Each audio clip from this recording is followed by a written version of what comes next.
ما هو عقاب الله سبحانه وتعالى الذي لا نشعر به؟ أسأل الله العظيم رب العرش العظيم أن يعافينا وإياكم. إذا كنت تعصي الله سبحانه وتعالى وتظن إن الله سبحانه وتعالى أن لا يعاقبك فهي مصيبة، بل هو يعاقبك وأنت لا تشعر. شلون؟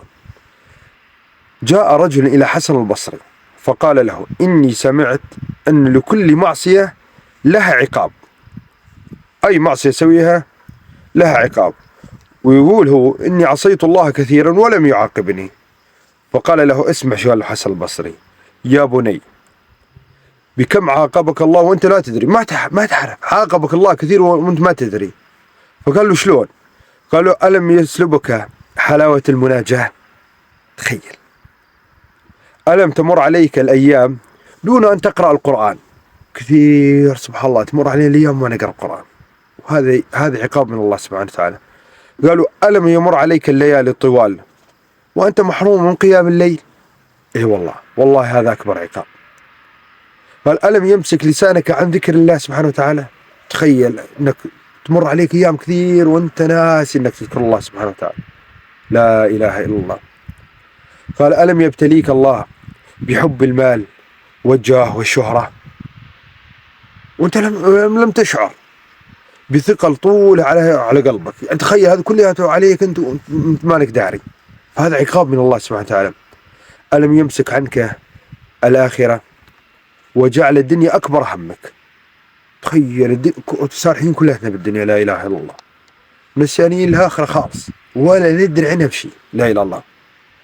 هذا كلياته عقاب وما تدري فيه، والتفكير بالدنيا وليس بالآخرة.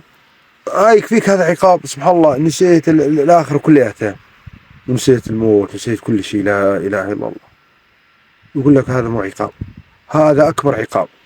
مو شرط العقاب أن يكون بصحتك أو بدنك أو بعيالك هلك، لا يا حبيبي، والله العقاب هو أنك تنحرم لذة الطاعات، تنحرم من الصلاة، تنحرم من صلاة الجماعة، تنحرم من صلاة الجمعة بالجماعة، لا إله إلا الله. في كثير ناس تخلف عن صلاة الجمعة، هم قريبين من المساجد، سبحان الله.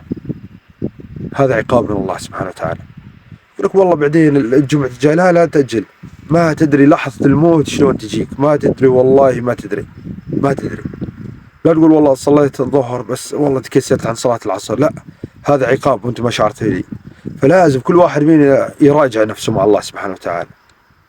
لا تفكر هذا استهتار من، لا، هذا عقاب الله عز وجل يعاقبك فيه. فكل واحد منا والله العظيم لازم ينتبه على نفسه. كل الناس اللي يقول لك ما يصوم، سبحان الله، الحمد لله الذي عافانا فيما ابتلى به غيرنا وفضلنا على كثير من خلقه. كثير من العقوبات والله حتى لما قريت وكذا والله شعرت اني نفسي اني اتعاقب من هذا الامر. وكثير اللي يسمع القصة هذه يعرف انه مقصر او يعاقب بهذه الامور. كثير من طاعاتنا يرجو بعض الأحيان ننسى أنفسنا، نذكر الله سبحانه وتعالى أيام طويلة، ونذكر القرآن يمر علينا يوم يومين، بعض الأحيان أسبوع. تخيل في ناس يقول لك أنا مفتح القرآن إلا من رمضان، لا إله إلا الله. والله هذا ابتلاء، والله العظيم ابتلاء. إذا أنت معافى من هذا الابتلاء وشفت ناس مبتلية بهذا الشيء، فادعو الله عز وجل أن يعافيك مما ابتلى به من الناس، من هذا الابتلاء، والله العظيم لا حول ولا قوة إلا بالله. إن لله وإنا إليه راجعون. أسأل الله العظيم رب العرش العظيم أن يحسن خاتمتنا. السلام عليكم ورحمة الله وبركاته.